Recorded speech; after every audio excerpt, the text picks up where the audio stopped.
38장 1절에서 4절. 밧단의 아들 스바랴와 바스울의 아들 그라랴와 셀레마의 아들 유갈과 말기야의 아들 바스울이 예레미야의 모든 백성에게 이르는 말을 들은즉 이르기를 여호와께서 이같이 말씀하시되 이 성에 머무는 자는 칼과 기근과 연병에 죽으리라. 그러나 갈대아인에게 항복하는 자는 살리니 그의 생명이 노량물을 얻음같이 살리라. 나 여호와가 이같이 말하노라. 이 성이 반드시 바벨론 왕의 군대의 손에 붙이우리니 그가 취하리라 하셨다 하는지라.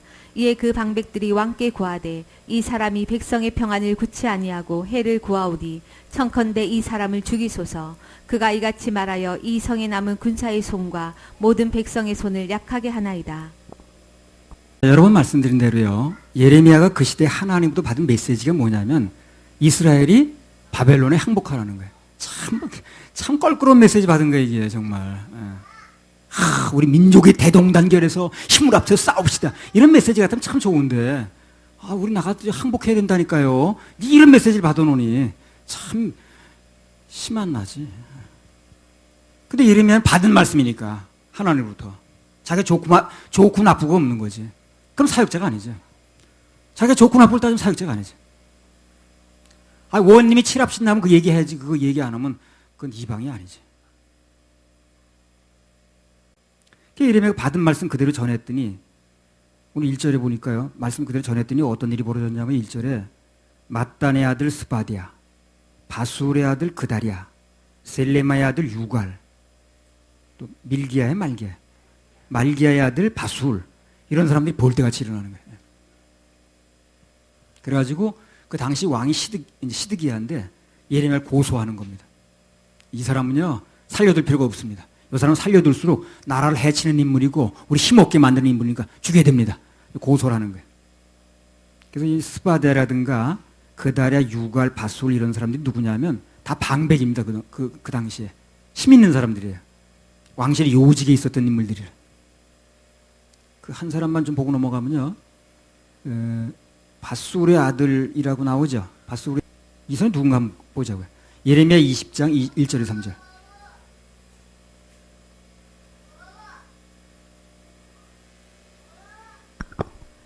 제사장 임멜의 아들 바스울은 여호와의 집 유사장이라. 그가 예레미야의 이 일 예언함을 들은지라. 이에 바스울이 선지자 예레미야를 때리고 여호와의 집 베냐민의 윗문에 있는 착고에 채웠더니 다음날 바스울이 예레미야를 착고에서 놓아주매 예레미야가 그에게 이르되 여호와께서 내 이름을 바스울이라 아니하시고 마골 미사빔이라 하시느니라. 하나님 말씀대로 예언한다고 예레미야 때린 사람이죠. 착고에 채우고 말이야. 그 바술이 아들이 그다랴야. 오늘 들고 일어난 사람이 그 사람 아들이라고. 부전자전으로 노는 거지. 그리고 뭐가 애들이 하는 거 보면요, 그 부모가 어떻게 하는 게 다 나와요, 그거요. 애들 하는 거 보면 그 부모가 어떻게 하는 게 다 나옵니다. 부전자전으로 노는 거예요, 지금요. 그 아버지가 그 바술이라는 사람이 그랬던 사람이에요. 그 예레미야 막 찾고 채우고 때리고 그러던 사람이에요. 그 사람이 그 아들이 또 그렇게 하는 거예요, 오늘. 그러니까 이미 이 뿌리가 깊은 거예요, 이게. 아들 대에서 오늘 갑자기 나온 게 아니라고. 그러니까 아버지 때부터 이미 그렇게 한 거예요. 아무튼 간에 이 정권의 요직에 있던 사람들이 하나같이 신앙도 없고 하나님 말씀에 귀를 기울이지도 않고 그런 사람들이 대부분이었다는 거예요, 지금요. 그 나라가 잘 안 될까요, 안 될까요? 될 리가 없는 거예요, 이게. 될 리가 없는 거예요. 시드기야 왕 밑에는 대부분 그런 사람들이 전부 정부 핵심 요직에 있는 거지. 그게 문제였습니다. 그게 불행인 거예요. 인도자도 물론 중요합니다만, 그러나 그 인도자를 뒷받침해주는 핵심 요직에 있는 사람들이 무슨 믿음과 무슨 생각을 가지고 있느냐, 이것도 중요합니다. 사람을 쓸 때 중요한 거예요. 열왕기하 7장 1절이죠.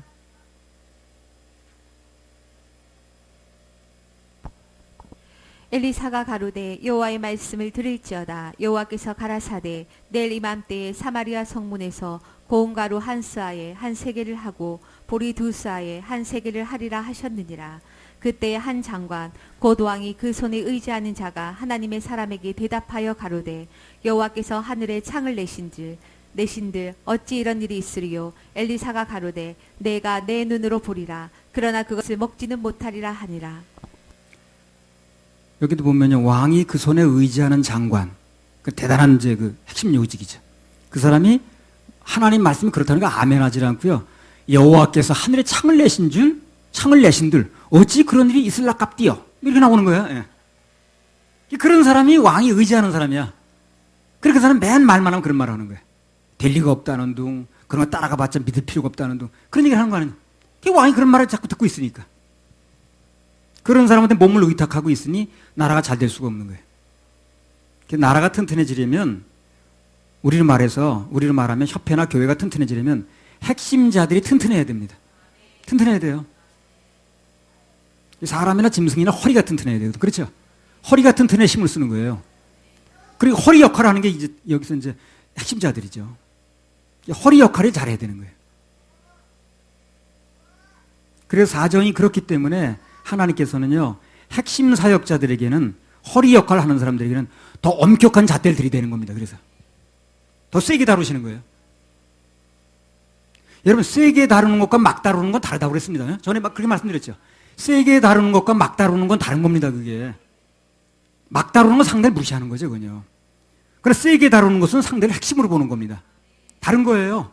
막 다루는 것과 세게 다루는 건 다른 겁니다. 절대 세게 다루는 건 함부로 하는 게 아니에요. 핵심으로 보니까 그렇게 하는 거예요. 막 다루는 건 무시하는 거죠. 잘 구별해야 됩니다. 나를 막 다루네. 막 다루는 게 아니에요. 세게 다루는 것과 막 다루는 건 전혀 다른 얘기입니다. 세게 다룬다는 것은 상대를 핵심으로 보는 거예요. 허리 역할을 해줘야 되니까. 허리가 힘을 못 쓰면 사람 힘을 못 쓰잖아요. 근데 여기 보면 전부 허리 역할을 하는 사람이 전부 이런 사람들이야. 그럴 일이 있겠냐는 둥.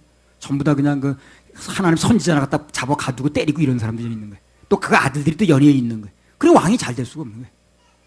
왕이 잘 안 되니까 나라도 잘 안 되는 거예요. 그래서 나라가 잘 되고 또 우리를 말하면 협회가 잘 되고 교회가 잘 되려면 그런 허리 역할을 하는 사람은 세게 다뤄줘야 되는 거예요. 그래서 그들이 든든하게 서 있으면 허리가 튼튼하면 기둥이 튼튼한 거니까 이 건물은 유지되는 거예요. 38장 5절. 시드기야 왕이 가로되 보라 그가 너희 손에 있느니라 왕은 조금도 너희를 거스릴 수 없느니라. 그리고 여기 보면요, 당시 유대 나라의 큰 문제점 중에 하나가 뭐냐 하면 왕이 전혀 왕권을 행사 못하는 거예요. 여러분들이 그렇게 말하면 할 수 없지 뭐. 그렇게 말하면 난 어쩔 수 없다니까. 이렇게 나오는 거예요. 그러니까 이 나라도 잘 되지 못하는 거예요. 왕이 자기 주권을 행사를 못하는 거예요. 왕명이 서지라는 거예요, 한마디로. 어느 나라나 지도자, 왕, 대통령 그 명이 서지 않으면 어떻게 됩니까? 얼마 안 있어서 문제가 생깁니다. 얼마 안 있어서. 그러니까 명이 서야 됩니다. 이 나라는 명이 안 서는 나라야 지금. 왕이 눈치나 봐. 시드기야 왕이 가로되 보라 그가 너희 손에 있는데 내달라면 내줘 그냥. 왕은 조금도 널 거슬릴 수 없는 거예요. 왕은 뭘 앉았나 그러면? 왕이 앉았을 필요가 없으니까 나라가 망하는 거예요. 왕이 앉았을 필요가 있어야 나라가 유지되는 건데 왕이 있을 필요가 없으니까. 가정도 마찬가지예요. 가정이 튼튼히 서려면요, 어쨌든 가장권이 서야 되는 거예요. 가장권이. 남편만들 너무 무시하거나 그러지 마세요. 신앙적으로 튼 게 아닌 이상. 그건 가정을 약화시킵니다. 어쨌든 간에 가정에서는 가장이 하는 말이 통해야 됩니다. 그래야 가정이 튼튼한 거예요. 교회 주의 종이 하나님께서 감동 주신 대로 과감하게 선포할 수 있어야 되고, 그래서 하나님 말씀을 과감하게 선포할 수만 있으면 아주 안전한 상태죠. 근데 이런 말 해봤자 본전도 못 찾지, 교회들 안 나올 텐데 이래가지고 이거 안 하고 저거 안 하고, 그럼 책으로 말하면 이것 띄고 저것 띄고 나중에 뭐만 남아요? 표지만 남는 거지. 그러면 안전하지 않아요. 안전하지 않습니다. 자, 예레미야 38장 5절. 시드기야 왕이 가로되 보라 그가 너희 손에 있느니라 왕은 조금도 너희를 거스릴 수 없느니라. 네. 그러니까 여기 시드기야 왕이라는 사람의 문제점은요, 정작 들어야 될 하나님 말씀을 안 듣고 이 사람이, 그렇죠? 방백들을 비롯해서 사람들의 말을 엄청 신경 쓰는 거예요, 이 사람이. 너네 말을 안 들을 수 없다. 그게 또 문제야. 하나님 말씀을 들어야 해결이 되는 건데 그 말씀 들을 생각은 안 하고 사람들 말만 신경 쓰는 거예요, 이 사람이. 잠언 29장 25절. 사람을 두려워하면 올무에 걸리게 되거니와 여호와를 의지하는 자는 안전하리라. 그래서 사람을 두려워하면 올무에 걸린다고 그랬죠. 시드기야 왕이 올무에 걸린 거예요. 그래서 사람을 두려워하니까 그 나라가 망해버린 거예요. 올무에 걸렸죠. 마태복음 10장 28절.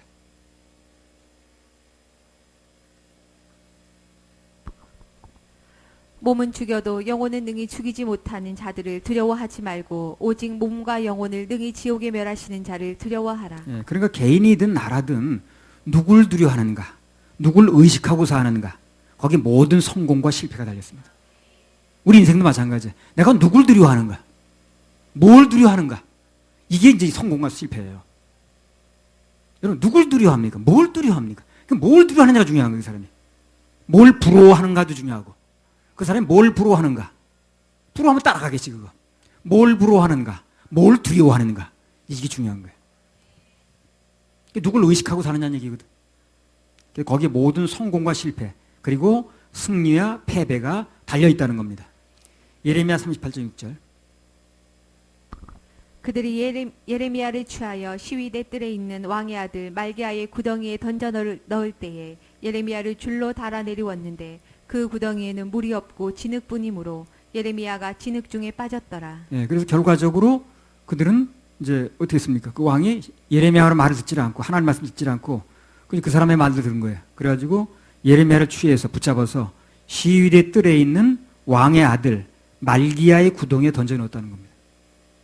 홀을 파놓고 구멍을 파놓고 흙구덩이 집어넣은 거예요. 참 다행인 것은 그 던진 구덩이에 뭐가 없었습니까? 물이 없었다는 거예요. 물이 있었으면 어떻게 될까요? 익사하죠. 그래서 그 구덩이에 던져 넣었는데 거기 밑에 물이 없었다는 거야. 그래서 만약 거기 물이 있었더라면 예레미야는 누가 건져주기도 전에 익사했을 겁니다. 하나님께서 미리 거기 물이 없게 배려를 해놓으신 거예요. 배려해 놓으신 거예요. 그래서 무능하고 줏대 없는 그 인간 왕은 예레미야를 전혀 보호하지 못했지만 그 당시 예레미야가 믿고 의뢰했던 하나님께서는 철저하게 그를 보호하셨습니다. 그래서 우리는 바로 그분을 믿는 거라. 그런 분을 믿는 거예요, 우리는요. 예레미야가 빠졌던 웅덩이에 물이 없었다는 건요, 우연이 아닙니다, 이게. 우연이 아니에요. 우연이 아니라면 뭘 보고 할 수 있냐면요. 창세기 보세요. 창세기 37장 23절 24절.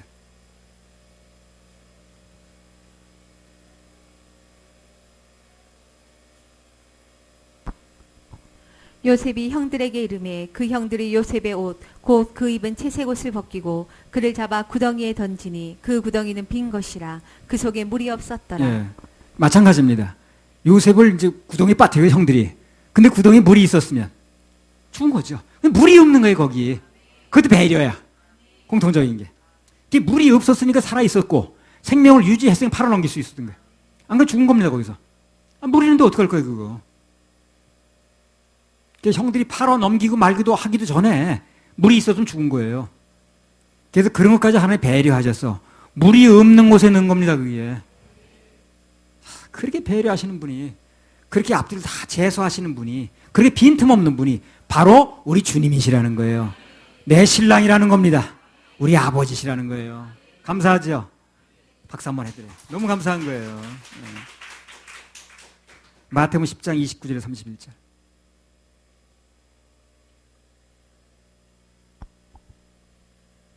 참새 두 마리가 한 아사리온에 팔리는 것이 아니냐. 그러나 너희 아버지께서 허락지 아니하시면 그 하나라도 땅에 떨어지지 아니하리라. 너희에게는 머리털까지 다 세신 바 되었나니 두려워하지 말라. 너희는 많은 참새보다 귀하니라. 예. 하나님께서 다 우리 머리카락까지 세우고 계시대요. 난 그게 너무 신기한 거야. 정말 믿어지는데 오래 걸렸어요, 그거. 나 이렇게 머리 몇 개 안 되는 거 다 쉬고 계시단 말이에요, 이거. 빠지는 거를. 하루에 몇 분씩 그거 다 매일같이 결산하신단 말이야.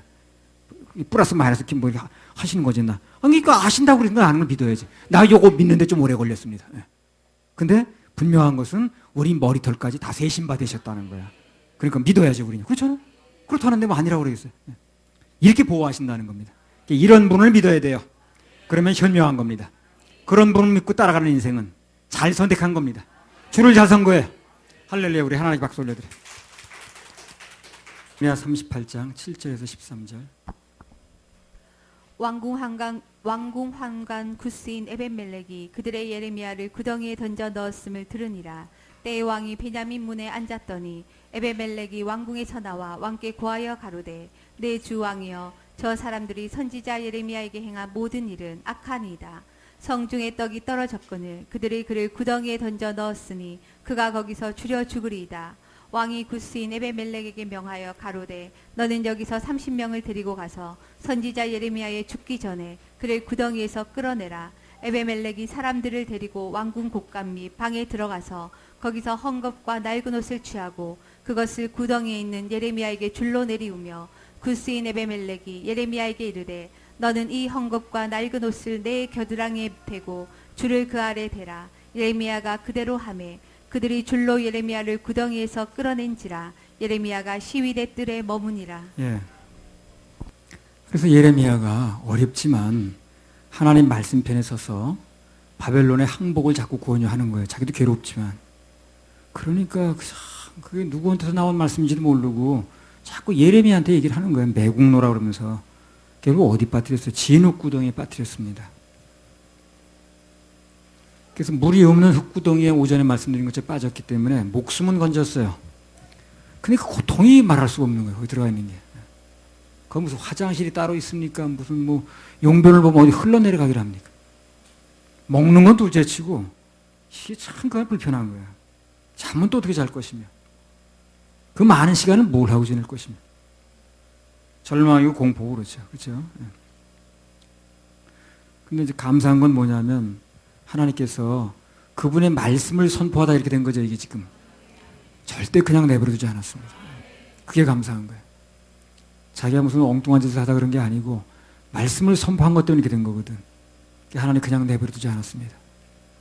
오늘 본문에 나온 것처럼 하나님께서 정말 예상치도 않은 때 아닌 구수인 자기 동족도 아니고 에벤멜렉이라는 사람 동원해서 그를 구출해내셨습니다. 그래서 우리가 얻을 수 있는 교훈이 뭐냐면 하나님의 자녀들이 뭐 사역자는 물론이고요. 말씀대로만 순종하면 그분께서는 누구를 통해서든지 또 어떤 방법을 통해서든지 보호하신다는 겁니다. 건져내신다는 거예요. 이제 우리가 얻어야 될 핵심 교훈이 그거예요. 우리는 하나님의 사명을 감당하다가 걱정할 필요 있어요? 없어요? 없습니다. 염려할 필요는 없습니다. 고린도전서 10장 13절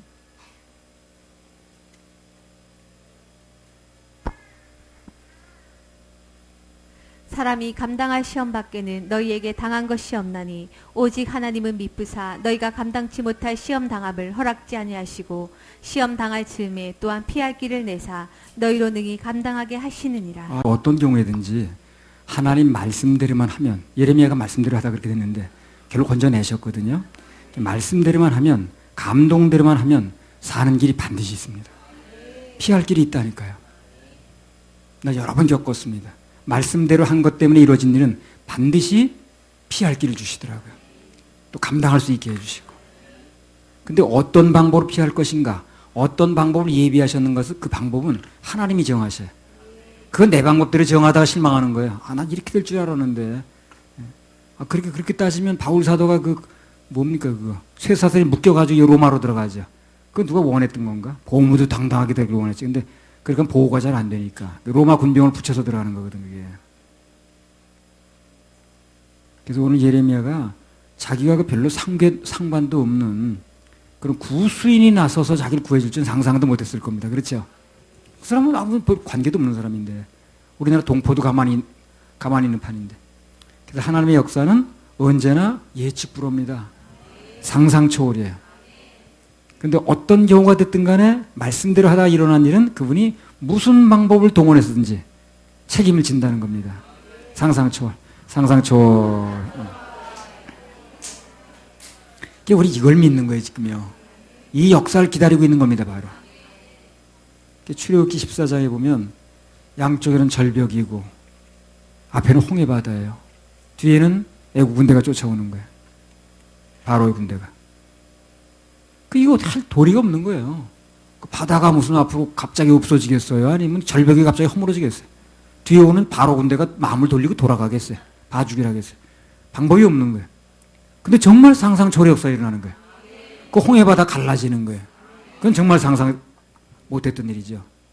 그러니까 원망하고 불평하던 사람들이 그냥 갑자기 환호성으로 바뀌었어. 그냥. 그 열왕기하 7장에서도 오전에 말씀드렸잖아요. 군대 장관은 하늘의 창을 낸들 어찌 그런 일이 있겠느냐. 아주 부인했죠. 근데 하나님께서는 아람 군대에게 큰 두려움이 임해서 군수물자 다 버리고 도망가게 만들었어요. 그럼 먹을 거 많아진 거예요. 그냥 다 버리고 도망갔으니까. 추록으로 며칠옥이 나왔어요. 그분의 역사는 무조건 믿고 맡기는 게 최고로 잘하는 겁니다. 우리 서울교회 그때 건물 얻을 때쯤 이 말씀을 받은 건데 그때도 주님께서 아주 상상 초월 역사하셨고요.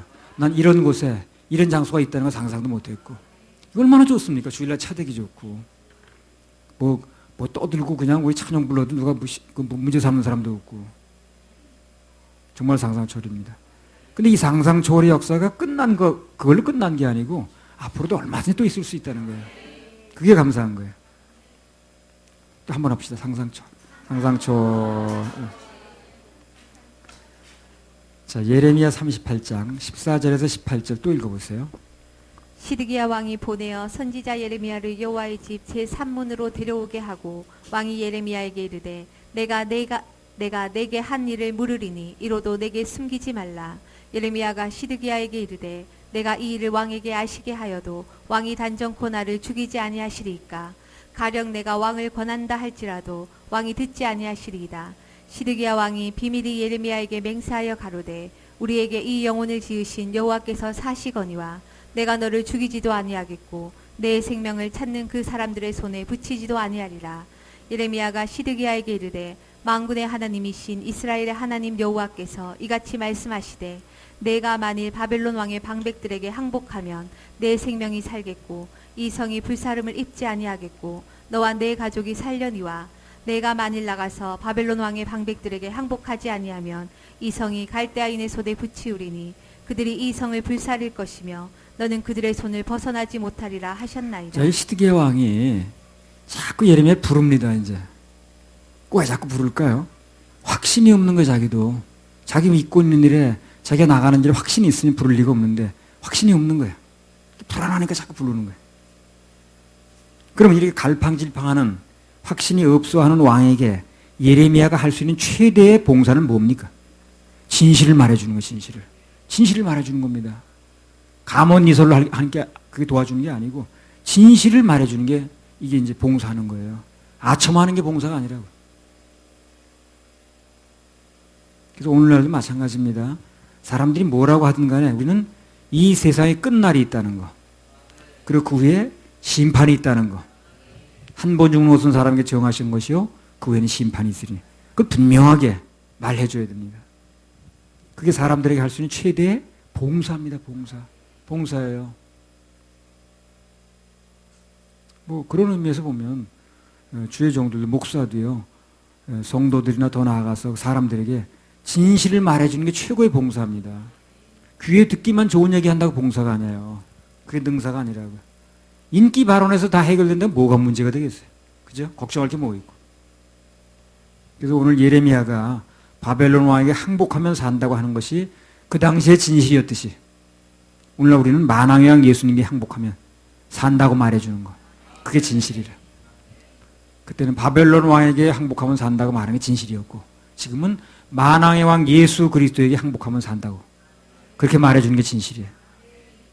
근데 문제는 뭐가 문제냐면 그렇게 진실을 말해주면 안 통한다는 거예요. 그래서 내가 카톡에를 써놨잖아요. 진실이 통하게 해달라고. 근데 카톡 보시면 그거 써있을 거예요. 진실이 통하게 하옵소서. 역대하 30장 8절. 진실이 안 통한다는데 이 답답한 거예요. 어서 거짓만 들어가지고 사람들이 거짓말에 물들어서 진실이 잘 안 통해. 그게 불행이야. 그렇게 진실을 얘기를 해줘도. 역대하 30장 8절. 그런즉 너희 열조같이 목을 곧게 하지 말고 여호와께 귀순하여 영원히 거룩해 하신 전에 들어가서 너희 하나님 여호와를 섬겨 그 진노가 너희에게서 떠나게 하라. 간첩이 귀순하면 보로금을 받아요. 옛날 비행기 한 대 몰고 오면 뭐 몇 억을 준다 그랬던가. 그리고 뭐 선박을 몰고 오면 얼마, 비무장으로 넘어오면 얼마, 보로금 지금 별로 어떻게 모르겠네. 누구든지 하나님께 귀순하면 영원 구원이라는 큰 상급을 받습니다. 야곱처럼 씨름하다가 하나님과 씨름하다 환도뼈 맞아가지고 절지 말고 빨리 그분 품에 안기는 게 좋아요. 안기는 게 빨리 안기는 게 좋아요. 영원 구원도 고집 부리지 말고 빨리 그분의 방법을 받아들여야 됩니다. 그게 아니라는 둥 자꾸 핑계대지 말고 세월은 자꾸 가고 있는데 빨리 받아들이는 게 살 길이에요. 할렐루야. 우리 하나님께 박수 올려드려요. 받아들이는 게 살 길입니다. 예레미야 38장 19절에서 21절. 그 받아들여달라고 경고하고 부탁하고 하는 게 무한령 있는 게 아니에요. 언젠가 그 기간이 끝납니다. 그 기간 내에 해결해야 됩니다. 38장 19절에서 21절.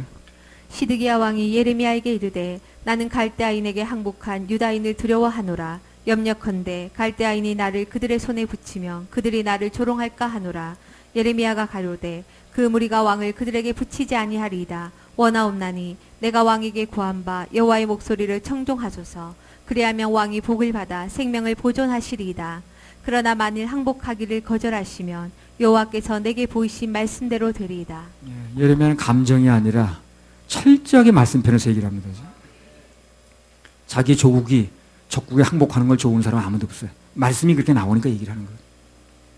누차 이제 말씀을 드렸듯이 그 예레미야가 이제 시드기야 왕한테 항복하면 삽니다. 이제라도 마지막 기회가 아직 남았으니까 항복하면 산다고. 내가 이 말 들으면 내가 안타까워 진짜. 그렇게 마지막 기회를 주는 건데. 권면을 하는 거예요. 근데 그때마다 시드기야가 거절하는 거예요. 근데 오늘 보니까요. 거절한 이유가 뭔가 했더니 그 이유가 오늘 나왔어요. 왜 거절하는가 했더니 19절에 한번 다시 읽어보세요. 뭐 때문에 거절하는 거 보세요. 시드기야 왕이 예레미야에게 이르되 나는 갈대아인에게 항복한 유다인을 두려워하노라. 염려컨대 갈대아인이 나를 그들의 손에 붙이며 그들이 나를 조롱할까 하노라. 예, 바벨론에 항복을 하고 나면 자기는 더 이상 왕이 아니라는 거예요. 그렇죠? 항복했는데 왕 대접 해줍니까? 포로인데. 왕 대접을 더 이상 받을 수도 없고 여봐라 저봐라 하면서 권세를 부릴 수도 없고 따라서 가진 조롱은 다 받을 텐데 이게 두려운 거예요. 자기는요. 그게. 입으로는 뭐라고 얘기했든 간에 사실 그는 나라나 백성을 위한 게 아니야 지금요. 자기 자신을 위해서 그렇게 하는 거예요. 자기 자신. 그래서 항복만 하면 모든 이스라엘 백성들이 다 평안하게 살 수 있다고 그렇게 말해줘도 그 말을 안 들을 수밖에 없는 거예요. 사람이. 그래서 왕이 자기만 생각한 것 때문에 결국 유다 백성들은 바벨론에 망했습니다. 가진 모욕과 고난을 다 당했어요. 그게요. 그래서 우리가 이걸 보면서 깨달을 수 있는 게 뭐냐면 인간들이 세운 왕에 비해서 우리가 믿는 예수 그리스도는 얼마나 위대한 왕인가. 이걸 우리가 알 수 있는 거예요. 우리 왕이신 예수님은 우리 죄의 고통으로부터 해방시키시고 그리고 천국 보내시기 위해서 하늘 보좌를 버리고 이 땅에 내려오셨죠. 그리고 우리 죄를 짊어지시고 갖은 모욕당하시고 갖은 고난당하시고 그냥 옷을 다 벗김당하시고 침 뱉고 발로 채이고 뺨을 맞아가면서 십자가에 못 박혔잖아요. 채찍이 맞으면서. 이 시드기야라는 왕은 그게 두려워서 못하는데 우리 예수님 그걸 하셨잖아요. 근데 진짜 왕이 누군가 알아야 돼요. 자기 몸 하나 어떻게 될까봐 그냥 이 사람은 그게 두려워가지고 그냥 전부 자기 하나 살려고 백성 죽는지도 모르고 알았겠죠. 알아도 할 수 없는 거예요. 자기는. 근데 우리 주님은 그보다 몇 천 배 몇만 배 중후한 고통을 당하셨잖아요. 그래서 늘 말씀을 드리다시피 인간 믿지 말고 주님 믿어야 됩니다. 그래 낭패를 안 당해요. 마태복음 16장 21절에서 23절.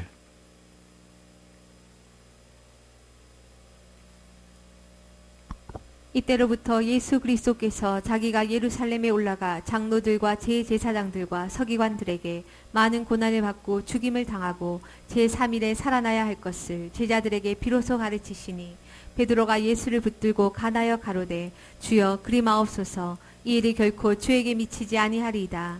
예수께서 돌이키시며 베드로에게 이르시되 사단아 내 뒤로 물러가라. 너는 나를 넘어지게 하는 자로다. 내가 하나님의 일을 생각지 아니하고 도리어 사람의 일을 생각하는도다 하시고. 그래 우리 주님은 모욕당하지 말라고 베드로가 그러지 마세요. 주님 뭘 그렇게 합니까? 십자가 고난 그 당할 필요 없습니다. 근데 그런 베드로에게 사단이라고까지 말씀하시면서 고난의 자리에 스스로 가셨습니다. 누굴 위해서? 우리 위해서. 나를 위해서. 나를 위해서. 아예 한번 해보세요. 나를 위해서. 나를 위해서. 가슴이 울리도록 한번 해봐요. 나를 위해서. 이 가슴이 울려야 됩니다. 오늘 시드기야 왕은 자기 그런 거 안 당하려고 백성들 희생시켰잖아요. 그런 왕을 왕으로 믿고 있던 사람들이 불쌍한 거예요. 그래서 같은 맥락에서 오늘날도 오직 예수님만 왕으로 믿지 않는 사람들, 불쌍한 겁니다. 이 왕을 믿지 않고 시드기야 같은 걸 믿고 있는 거지. 나중에 아무 책임도 안 지는 거. 그래서 예수님 외의 것을 다른 것을 왕으로 삼으면 반드시 불행해집니다.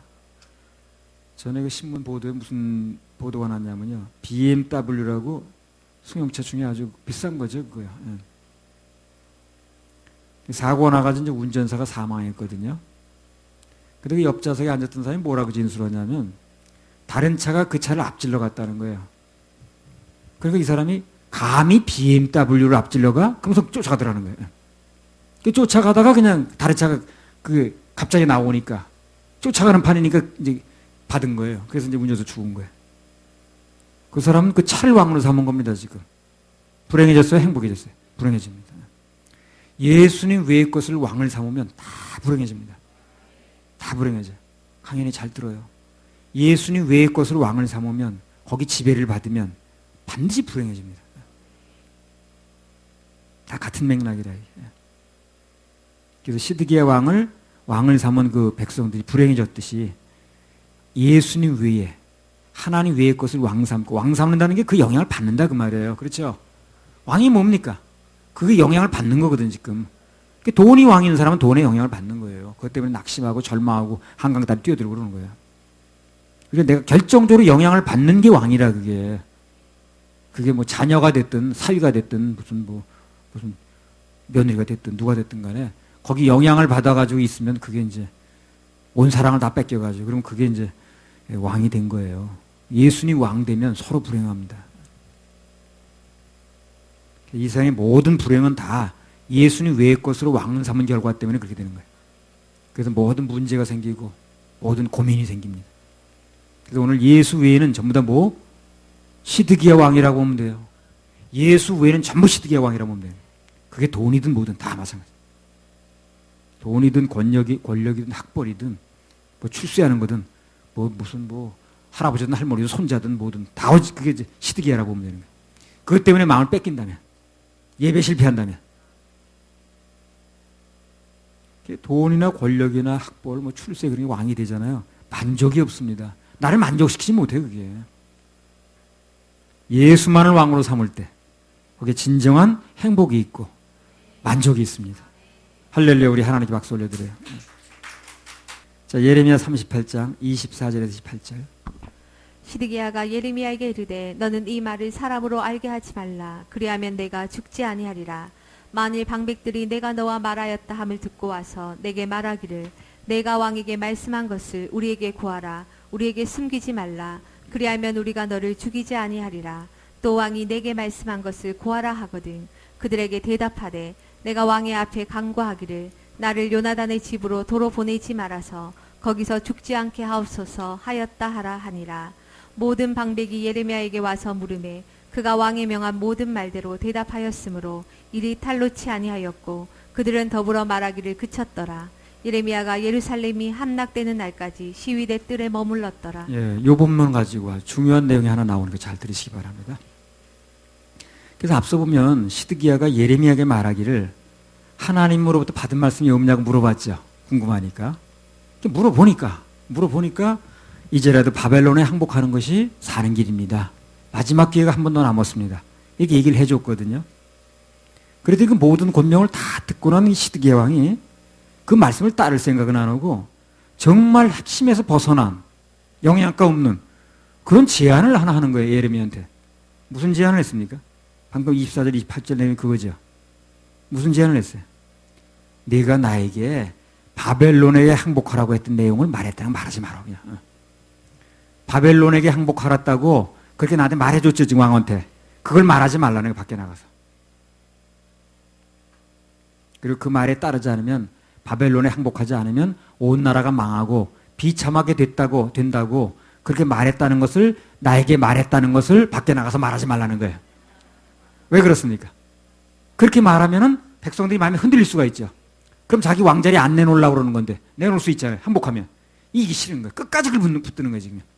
끝까지 예수를 붙잡는 게 아니라 자기 왕자리를 붙잡는 거예요. 나가서 그렇게 말하지 말라는 거예요. 너가 나한테 바벨론에 항복하면 산다고 그렇게 말했다고 그렇게 말하지 말어. 그렇게 얘기하는 거예요. 사람들이 너 왕을 왜 만나자 그렇게 물어보면 나를 요나단의 집으로 도로 보내지 말아서 거기서 내가 죽지 않게 해달라고, 그렇게 살려달라고 사정하려고 만났다, 이렇게 말을 하라는 거예요. 거짓말을 시키는 거죠, 그죠? 예. 너가 요나단의 집에 가게 되면 내가 거기 사니까 나를 죽이지 말고 그 집 피신시켜 주세요, 그거 부탁하려고 나를 만났다, 이렇게 말하라는 거예요. 만약 그렇게 말하지 않는다면 내 생명을 내 보장해 줄 수가 없다는 거죠. 한마디로 말하면 진실이 아닌 거짓을 말하라고 시키는 겁니다, 지금 시드기야 왕이. 누구한테? 예레미야한테. 자, 그러면 이렇게 왕이 나오게 되면 문제는 시드기야가 문제가 아닌 거예요. 누가 문제입니까? 그 말을 받는 예레미야가 어떻게 하느냐가 문제가 되는 거예요. 이게 중요하다는 거예요, 말이에요. 시드기야는 당연히 이렇게 얘기를 하는 거죠. 왕자리 내놓기 싫은 사람이니까. 포로로 잡혀가게 되면 백성들의 마음이 이제라도 흔들려서 포로로 잡혀가게 되면, 항복하게 되면 자기 왕자리에 없거든. 그게 싫은 사람이라 붙들고 있는 사람이니까 당연히 그렇게 얘기를 하죠. 근데 그런 거짓을 말하라고 했을 때에 그것을 받아들이는 예레미야의 태도가 중요하다는 거지. 하나님 명령대로 끝까지 진실을 지킬 것인가, 진실을 선포할 것인가, 아니면 시드기야의 그 말대로 그 일을 그냥 숨기고 그냥 아까 그 왕이 시킨 대로 거짓을 말할 것인가, 누구의 명령을 따를 것인가는 선택이 남는 겁니다. 그렇겠죠. 그게 중요한 거예요.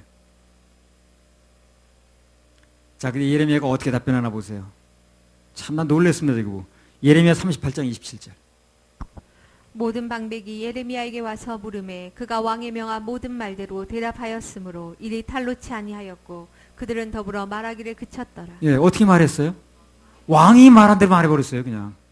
하나님 말씀편에서 하나님 말씀이 이렇다, 이제라도 마지막 기회가 남았다, 이렇게 얘기를 해줬어야 되는데 왕이 그렇게 말하지 말라니까 왕의 말대로 대답을 해버린 거예요. 그럼 더 이상 얘기거리는 안 됐죠. 왕의 말대로 해버리니까. 난 뭐 청탁하려고 만났다 이래 버리니까. 참 안타깝게도 예레미야가 자기도 살려고 그리고 생명을 보장할 수 없다 그러니까 이제까지 생명은 누가 보호했습니까? 그걸 지금 잠시 잊은 거예요, 이 사람이. 왕이 생명을 보장해 줄 수 없다 그러니까 그렇게 말해버리면 그 말에 동조를 해버렸어요, 예레미야가. 시드기야가 제안한 대로 끝까지 말씀을 따른 게 아니라 인정에 끌린 거죠. 그 시드기야도 좀 봐주고 싶고 또 왕의 체면도 살리고 싶고 나도 좀 살아야 되겠고 그러니까. 그래서 38장에 이렇게 말했죠. 바로 39장에 무슨 얘기가 나온 줄 압니까? 38장에 이렇게 말하니까, 예레미야가 마지막 말하니까, 이렇게 거짓에 동조하니까 39장에 보면 곧바로 바벨론 왕이 쳐들어옵니다. 그래서 유다 나라는 망했어요.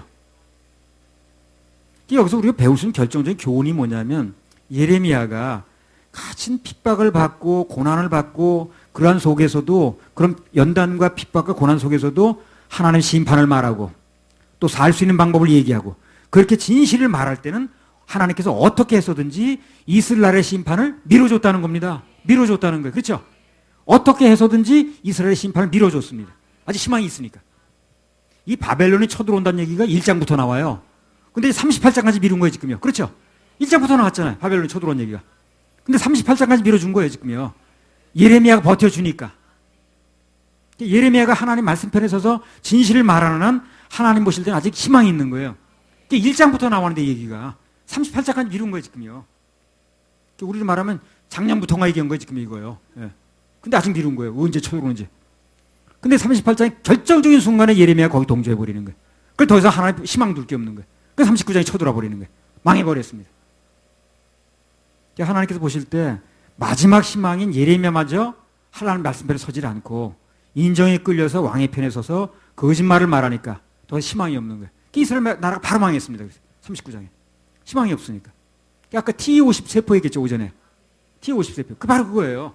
그 예레미야가 그 시대의 마지막 T50 세포란 거라. 그 사람이 버텨주니까 1장부터 망한다고 그랬는데도, 쳐들어온다고 그랬는데, 바벨론 왕이 쳐들어왔다? 포로를 풀고 가기도 하고, 그러죠? 그랬잖아요. 포위를 풀고 가기도 하고 그랬잖아요. 막 1년만 뭐 포위하고 있다 가기도 하고 그랬잖아요. 그래서 어떻게든 밀어주셨는데, 그 T50 세포가 무너지니까. 그러니까 T50 세포가 무너지면 암 되듯이 바로 나라가 망하는 거예요.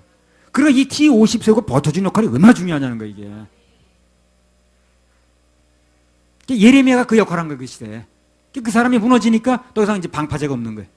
바로 이제 39장에 보면 이제 39장 할 겁니다, 이제. 바로 쳐들어왔어요. 망해버렸습니다.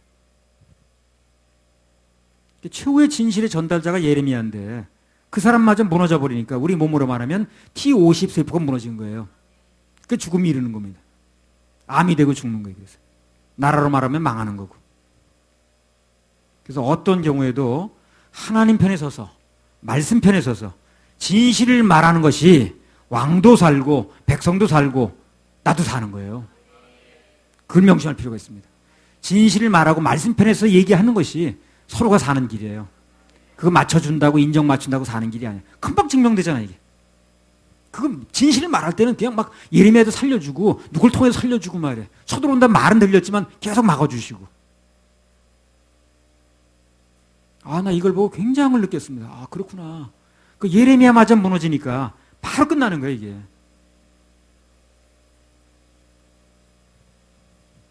설교도 마찬가지입니다. 듣기 좋은 얘기만 하는 게 중요한 게 아니에요. 진실을 말하는 게 중요합니다. 진실을. 그리고 서로 사는 길을 택하는 게 중요한 거예요. 목사가 어떤 경우에도 주로부터 받은 말씀, 주님으로부터 받은 말씀을 진실을 말하면 그 교회는 살게 되어 있습니다. 어떤 일이 벌어도 살게 되어 있어요. 주님이 살려주십니다. 그럼 목사가 교인들 눈치 본다고 아까 시드기야 왕처럼 듣기 좋은 얘기는 하고 진실을 말하지 않으면 결국 서로 죽는 길이 되어버린 거예요. 진실을 말하지 않고 인정에 끌리면 그때는 괜찮을지 모르지만 결국에는 서로 죽는 일이 벌어지는 거예요.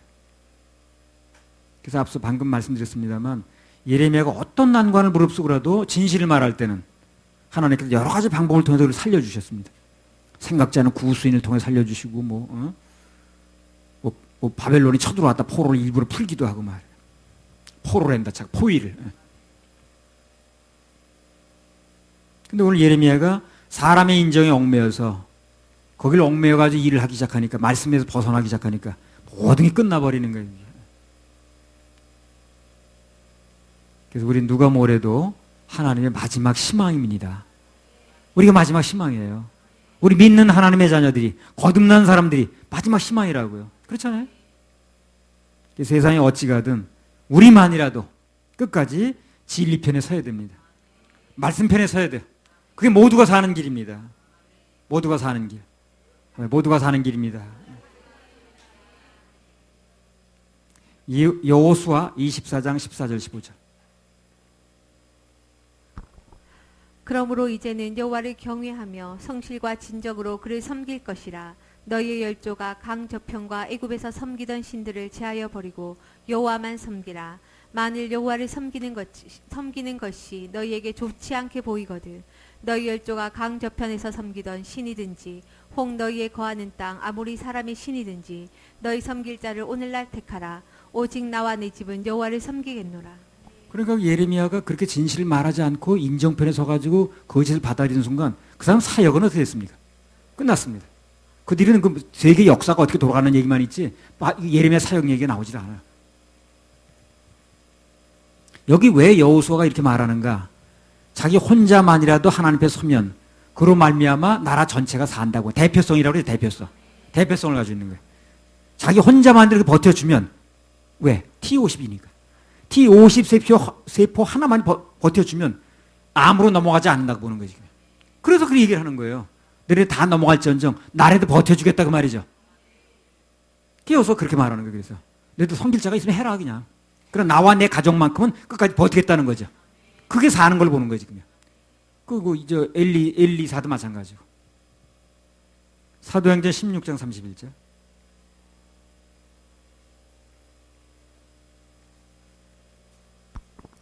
가로되 주 예수를 믿으라. 그리하면 너와 내 집이 구원을 얻으리라 하고. 그래서 끝까지 하나님 편에서는 너라는 사람.